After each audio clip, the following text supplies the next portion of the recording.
KMEG 14 5 o'clock focus starts now.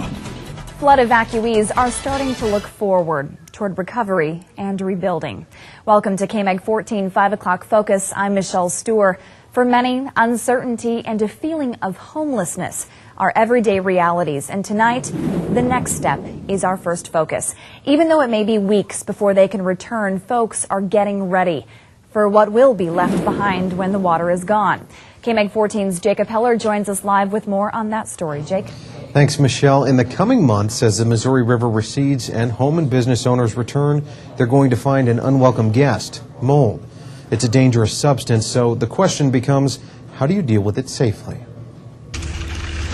After weeks of Missouri River flooding, Siouxland will soon be starting down the long road to recovery. It is not a quick process at all, and unfortunately most people that are affected by a flood have no idea what they're going to be facing.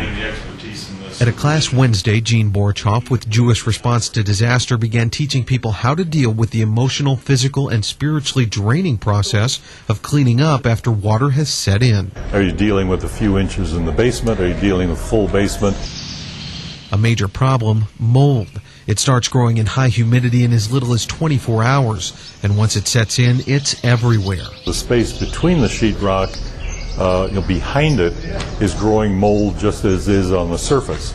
So any of those enclosed spaces have to be opened up. Usually, for example, the sheetrock is thrown away, and then everything has to be cleaned. Always clean in a well-ventilated area. Use non-ammonia soap and liquid chlorine bleach. Also, protect your hands and eyes. Flood cleanup is a costly process. Loss of possessions and property will be common, but keep up hope. And the important thing probably is to try and pace yourself into this recovery and to do a little bit at a time, because it is a long haul.